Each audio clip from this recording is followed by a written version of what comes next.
Hey all, welcome and வணக்கம் to Jenny's Flavor Lab. இன்னைக்கு நம்ம பார்க்க போற ஒரு லஞ்ச் பாக்ஸ் ரெசிபி வெறும் 15 மினிட்ஸ்ல பண்ணிக்கலாம்.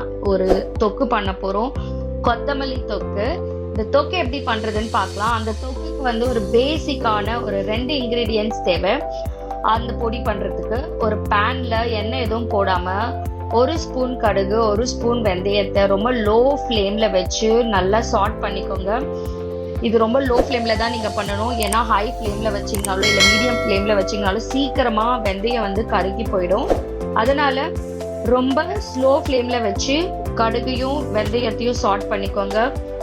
கொஞ்ச நேரத்துல உங்களுக்கு வெந்தயத்தோட கலர் நல்லா ஒரு கோல்டன் ப்ரௌன்ல மாறும். அதே மாதிரி கடுகும் நல்லா வெடிக்க ஆரம்பிக்கும்.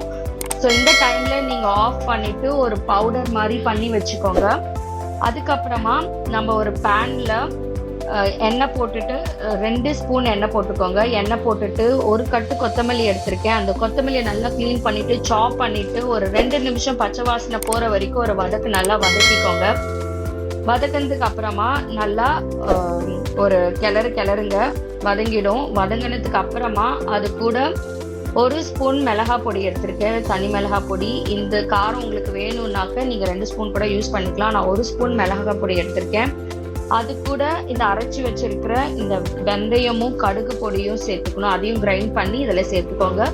அது கூட உப்பு, தேவையான அளவு உப்பு, அதையும் சேர்த்துட்டு இதை ஒரு ஃபைன் பேஸ்டா நம்ம அரைச்சி வச்சுக்கணும். ஓகேங்களா? அதுக்கப்புறமா ஒரு பேன்ல நல்லா தாராளமா எண்ணெய் விடுங்க. நான் ஒரு 3 ஸ்பூன் நல்லெண்ணெய் விட்டுருக்கேன். ஏன்னா தொக்குன்றதுனால எண்ணெய் நம்மளுக்கு ஜாஸ்தி தேவைப்படும்.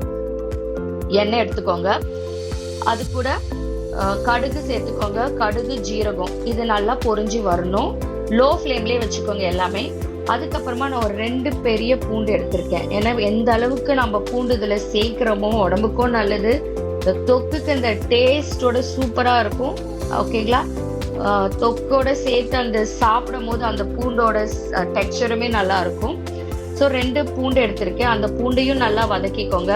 நல்லா கோல்டன் ப்ரௌன் ஆகிற வரைக்கும் லோ ஃப்ளேம்லேயே வச்சு நல்லா வதக்கிக்கோங்க. அதுக்கப்புறம் வரமிளகா, நான் ஒரு 5 வரமிளகா எடுத்திருக்கேன். அதையும் போட்டுட்டு ஒரு கொத்து கருவேப்பிலையும் போட்டுருங்க. இது ஒரு தடுக்கா மாதிரி. இந்த ஃப்ளேவர் எல்லாம் சேர்ந்து வரும்போது ரொம்ப நல்லா இருக்கும். அதுக்கப்புறமா நல்லா இதை ஸ்லோ ஃப்ளேம்ல வச்சு நல்லா அந்த கார்லிக் நல்லா கோல்டன் ப்ரௌன் ஆகுற வரைக்கும் நல்லா வதக்கினதுக்கு அப்புறமா நம்ம அரைச்சி வச்சிருக்கிற அந்த கொத்தமல்லி பேஸ்ட்டையும் இதுல போடுறோம். அந்த அரைச்சி வச்சிருக்கிற கொத்தமல்லி பேஸ்ட்ல நம்ம சில்லி பவுடர், அந்த அரைச்சி வச்சிருக்கிற அந்த கடுகு, வெந்தயம் அந்த பவுடரையும் சேர்த்து தான் நம்ம அரைச்சி வச்சிருக்கோம். ஸோ அந்த பேஸ்ட்டை ஊற்றிட்டு ரொம்ப ஸ்லோ ஃப்ளேம்ல இதை கிளறிக்கிட்டே இருக்கணும்.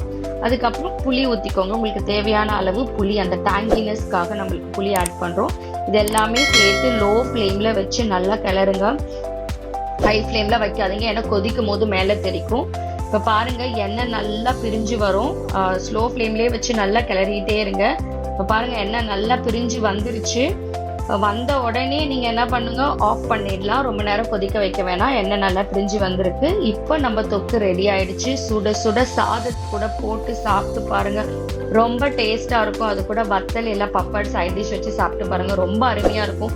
இதை ஃப்ரிட்ஜில் 2 வீக்ஸ் வரைக்கும் நீங்க ஸ்டோர் பண்ணிக்கலாம். எப்போ தேவையோ யூஸ் பண்ணிக்கலாம். செஞ்சு பார்த்துட்டு சொல்லுங்க கமெண்ட் செக்ஷன்ல. தேங்க்யூ.